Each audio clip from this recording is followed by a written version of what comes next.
Olá a todas e todos, aqui é a professora Cristiane Matê, do Departamento de Bioquímica da Universidade Federal do Rio Grande do Sul. Essa é a aula Metabolismo de Carboidratos 1, Digestão e Absorção. O que veremos nessa aula? Faremos uma revisão do metabolismo, falaremos sobre digestão de carboidratos, transporte celular de glicose e consumo de carboidratos no exercício. Revisão do metabolismo.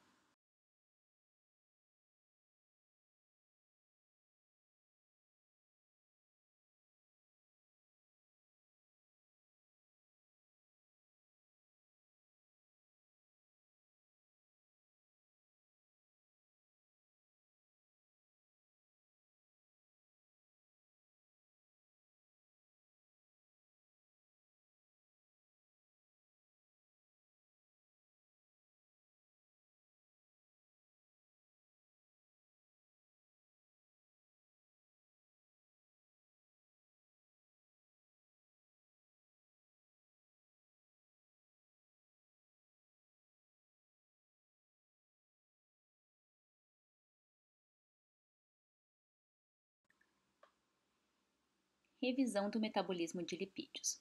Triacilgliceróis sofrem lipólise, ou seja, são degradados, liberando então ácidos graxos. Esses triacilgliceróis ou os ácidos graxos também podem ser provenientes da dieta. Esses são beta-oxidados num processo que ocorre dentro da mitocôndria, formando então acetil-CoA. O acetil-CoA, como já falamos anteriormente, também pode ser proveniente de carboidratos e aminoácidos. O processo de síntese de ácidos graxos também utiliza acetil-CoA e esses ácidos graxos podem ser então esterificados para a formação de lipídios complexos, como é o caso do triacilglicerol. O acetil-CoA, uma vez formado, dependendo do estado metabólico e do tecido, pode ser encaminhado para o ciclo do ácido cítrico, onde ele é completamente oxidado, um processo então que resultará na síntese de ATP ao final da fosforilação oxidativa. Ou então, esse acetil-CoA pode ser utilizado em síntese de compostos mais complexos. Já falamos da síntese de ácidos graxos, mas também pode ser utilizado para a síntese de colesterol ou então para a síntese de corpos cetônicos. Revisão do metabolismo de proteínas. As proteínas da dieta são degradadas em aminoácidos que são absorvidos no nosso intestino. Uma vez chegando ao fígado, esses aminoácidos podem ser então utilizados para a síntese de proteínas ou para a síntese de derivados nitrogenados não proteicos. Uma vez oxidados, esses aminoácidos então liberam o grupamento amino, que é utilizado para a síntese de ureia. Os carbonos que compõem os aminoácidos podem dar origem a carboidratos, como é o caso da glicose, e também a corpos cetônicos ou acetil-CoA. O acetil-CoA também pode ser oxidado novamente, então, no ciclo do ácido cítrico, formando ATP ao final da fosforilação oxidativa. Revisão do metabolismo de carboidratos. A glicose proveniente da dieta é internalizada nas células, formando glicose 6-fosfato, que pode ser utilizada para a síntese de glicogênio, pode ser utilizada na via das pentoses fosfato, na síntese de ribose 5-fosfato e NADPH, ou pode ser oxidada pela via glicolítica, gerando piruvato. O piruvato pode dar origem a lactato ou então ser descarboxilado oxidativamente, formando acetil-CoA. Esse acetil-CoA em excesso pode ser utilizado para a síntese de ácidos graxos e colesterol, ou então ser oxidado no ciclo do ácido cítrico com o objetivo de gerar ATP. Vemos aqui que piruvato e intermediários do ciclo do ácido cítrico também podem ser utilizados na síntese de aminoácidos.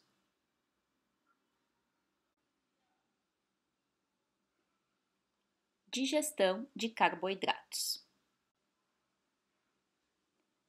Os principais carboidratos presentes na dieta são o amido, que está representado aqui na forma de amilose e amilopectina.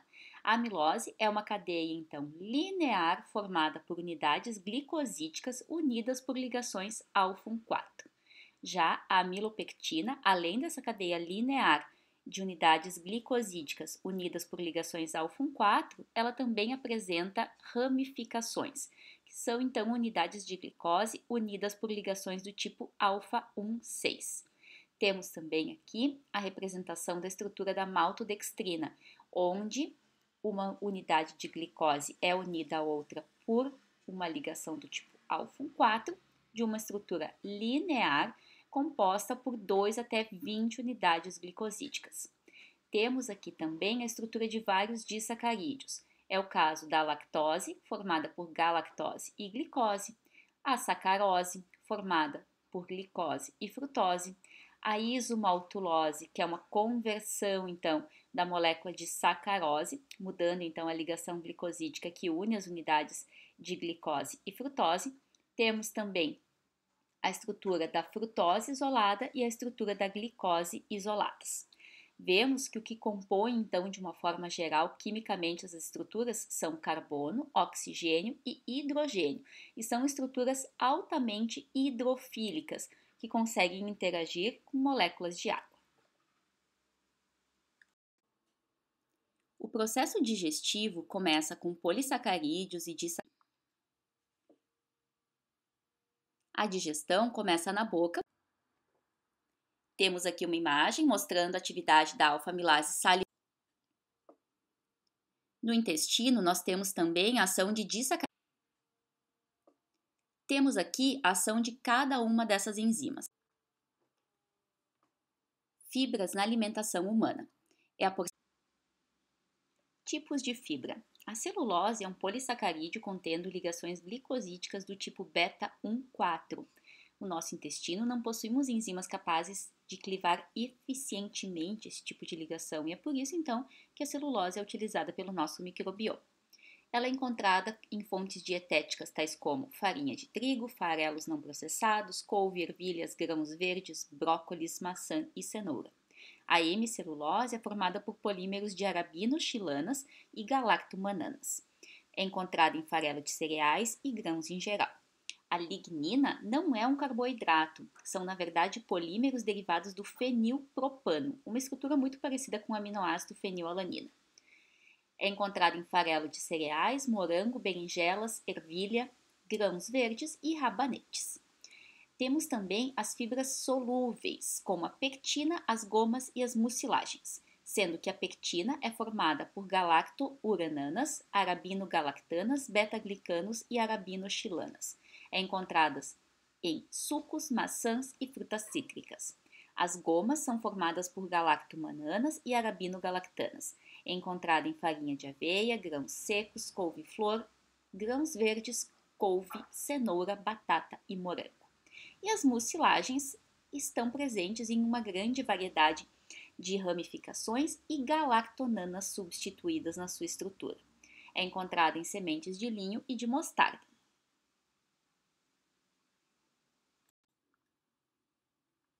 Temos aqui alguns exemplos de fibras encontradas.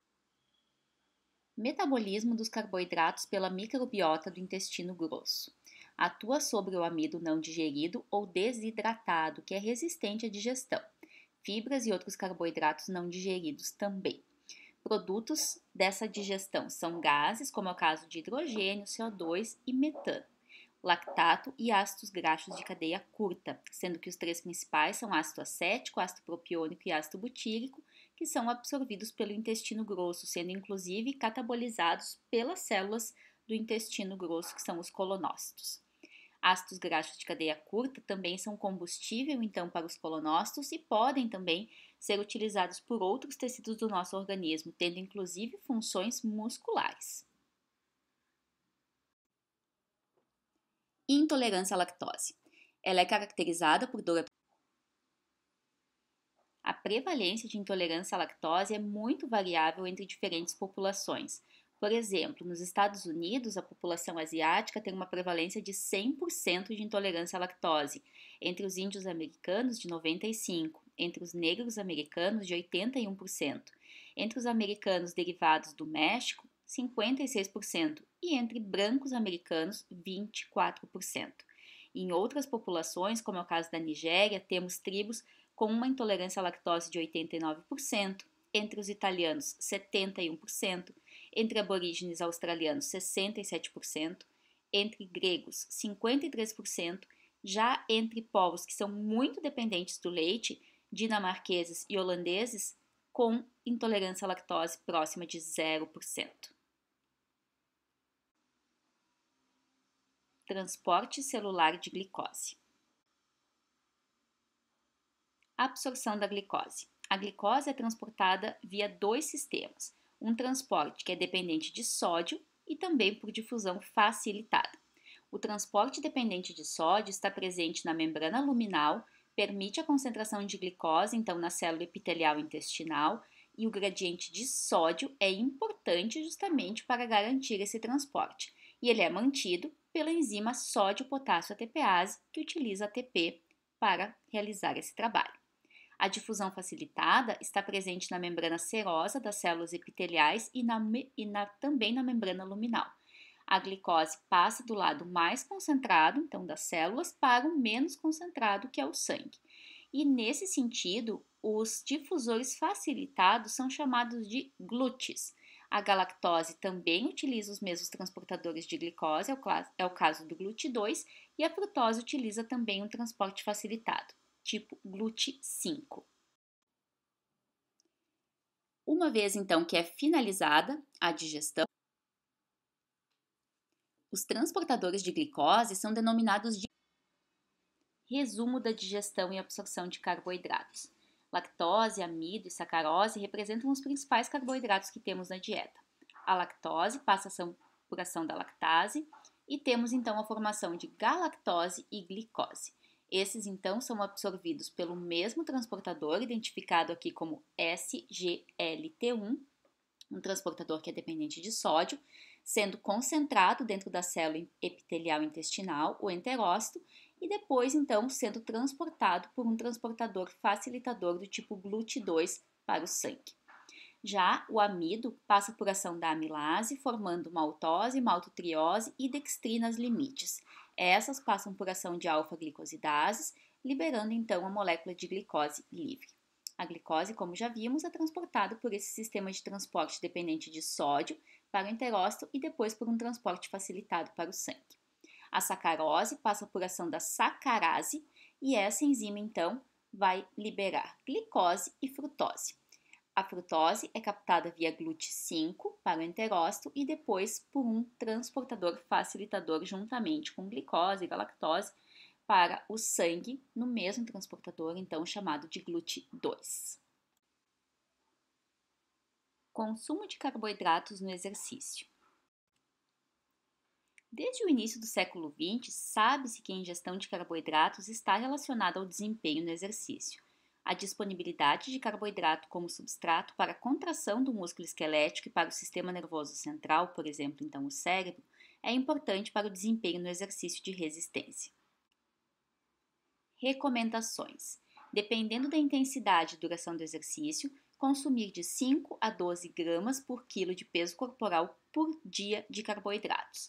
Escolher alimentos à base de carboidratos ricos em nutrientes e adicionar outros alimentos às refeições de recuperação e lanches para fornecer uma fonte eficiente de proteínas e outros nutrientes.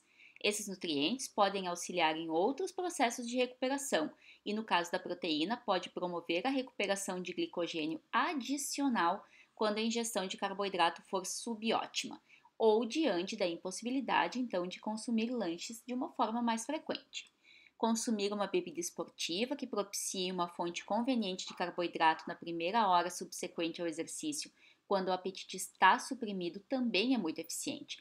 As soluções de carboidrato têm a vantagem de fornecer líquido que ajuda a restaurar o equilíbrio hídrico, inclusive.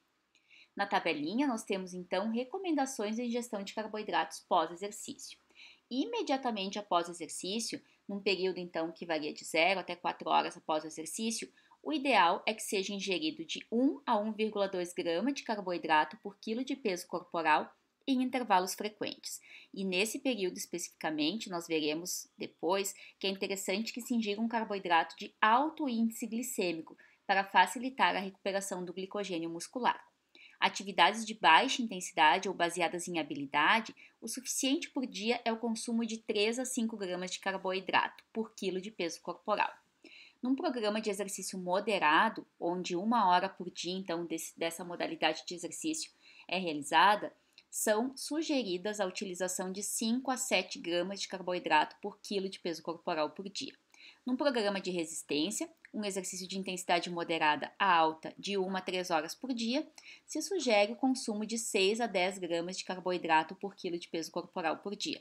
Já onde ocorre um comprometimento extremo, com exercício de intensidade moderada a alta, por mais de 4 a 5 horas por dia, a sugestão então é o consumo de 10 a 12 gramas de carboidrato por quilo de peso corporal por dia.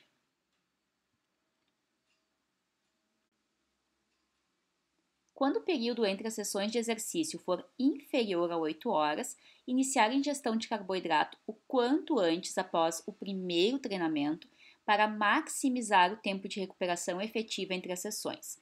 Alcançar as metas de ingestão de carboidrato, como uma série de lanches durante a fase de recuperação inicial, pode proporcionar diversas vantagens.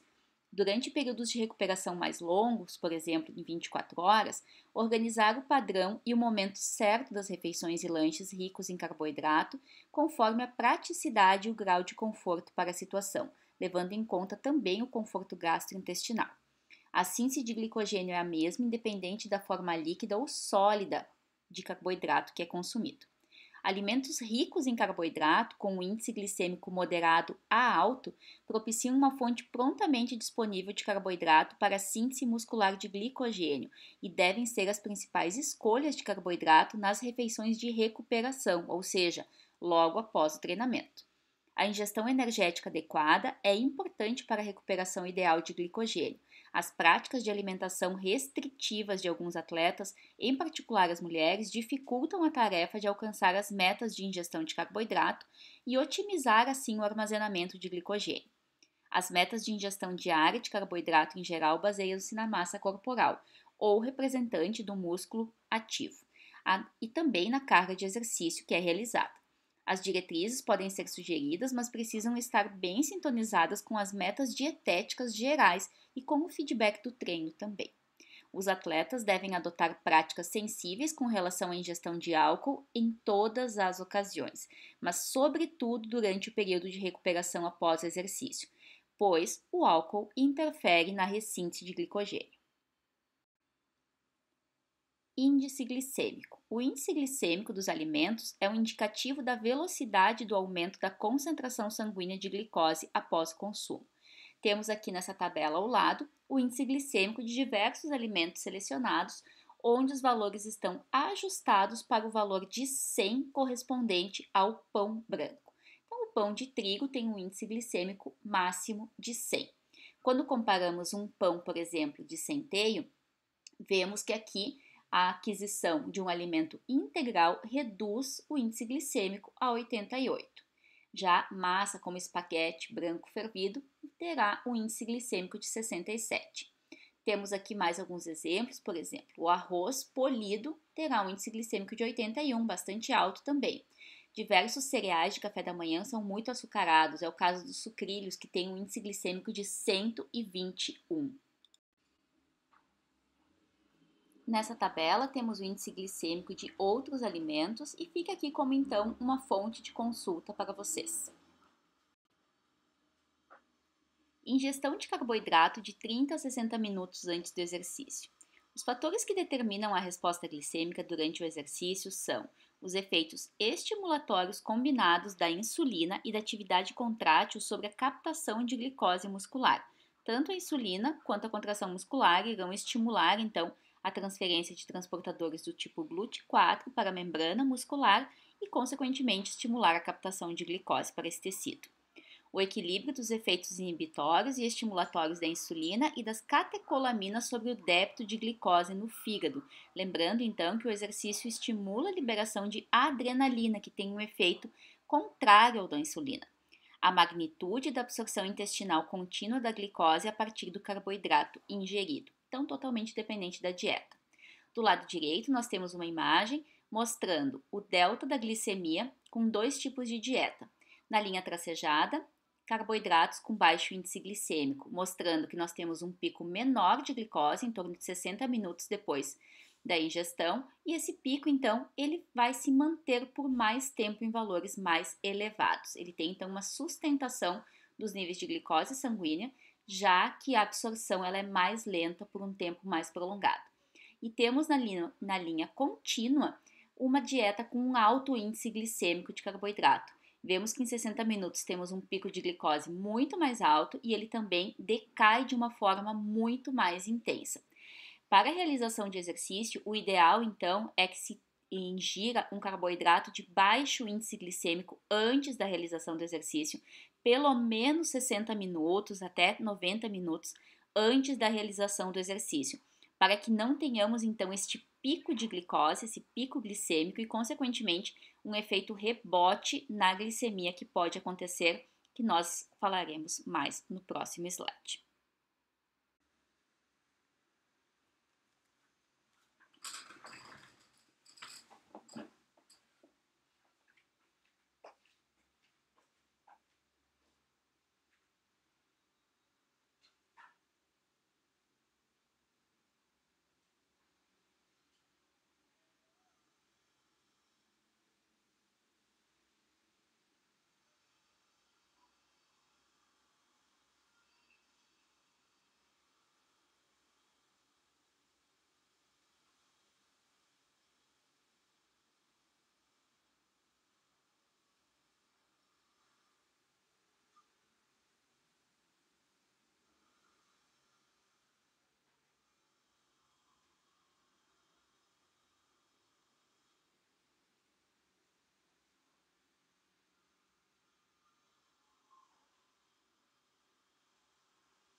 Hipoglicemia de rebote.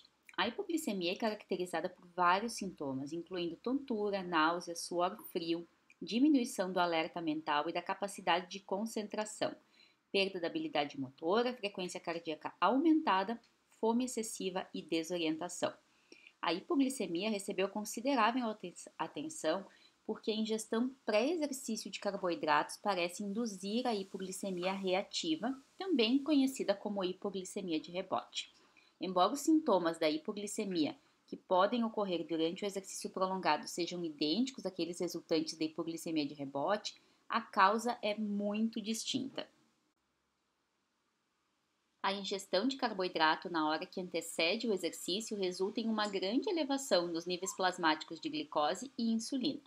Com o início do exercício, porém, há uma queda rápida na glicemia, e esse fenômeno então é chamado de glicemia de rebote ou reativa.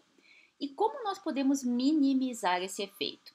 Essas estratégias incluem a ingestão de frutose ou de outros tipos de carboidrato diferentes da glicose que tenham índice glicêmico menor. A gente já falou então sobre isso quando falamos de índice glicêmico. Variando então a carga de carboidrato ou o horário de ingestão, adicionando gordura, por exemplo, e incluindo um exercício de aquecimento durante o período pré-exercício. A hipoglicemia pode ser totalmente prevenida quando o carboidrato é tomado 5 minutos antes do exercício ou durante um aquecimento. Isso ocorre porque não há tempo suficiente para haver um aumento significativo de insulina, de modo que as concentrações de insulina continuam baixas no início do exercício. Nesse caso, a sugestão é utilizar um carboidrato de alto índice glicêmico pouco tempo então pré-exercício. Um número cada vez maior de produtos são anunciados como carboidratos lentos ou carboidratos de liberação lenta. Essencialmente, estes são carboidratos com baixo índice glicêmico e, de modo geral, carboidratos de absorção lenta também.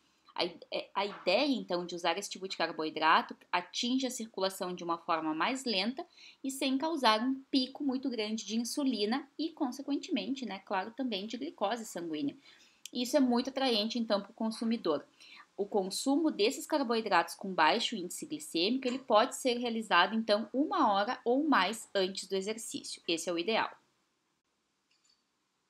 Ingestão de carboidrato durante o exercício. A alimentação à base de carboidrato durante o exercício, com duração aproximada de 45 minutos ou mais, pode melhorar a capacidade de resistência e o desempenho. Os mecanismos pelos quais a alimentação com carboidrato durante o exercício podem melhorar o desempenho de resistência são os seguintes: manutenção da glicemia e de altos níveis de oxidação de carboidrato, preservação do glicogênio hepático e possivelmente também muscular, promoção da síntese de glicogênio durante o exercício, já que ocorre então uma síntese de glicogênio com altas concentrações de glicose, inclusive durante o exercício, um estímulo para essa síntese, e afetando então as habilidades motoras e o sistema nervoso central, principalmente melhorando a tensão e diminuindo a percepção da fadiga. Se o carboidrato for ingerido no início do exercício, as concentrações plasmáticas de insulina sobem nos primeiros minutos de exercício e a lipólise assim é suprimida.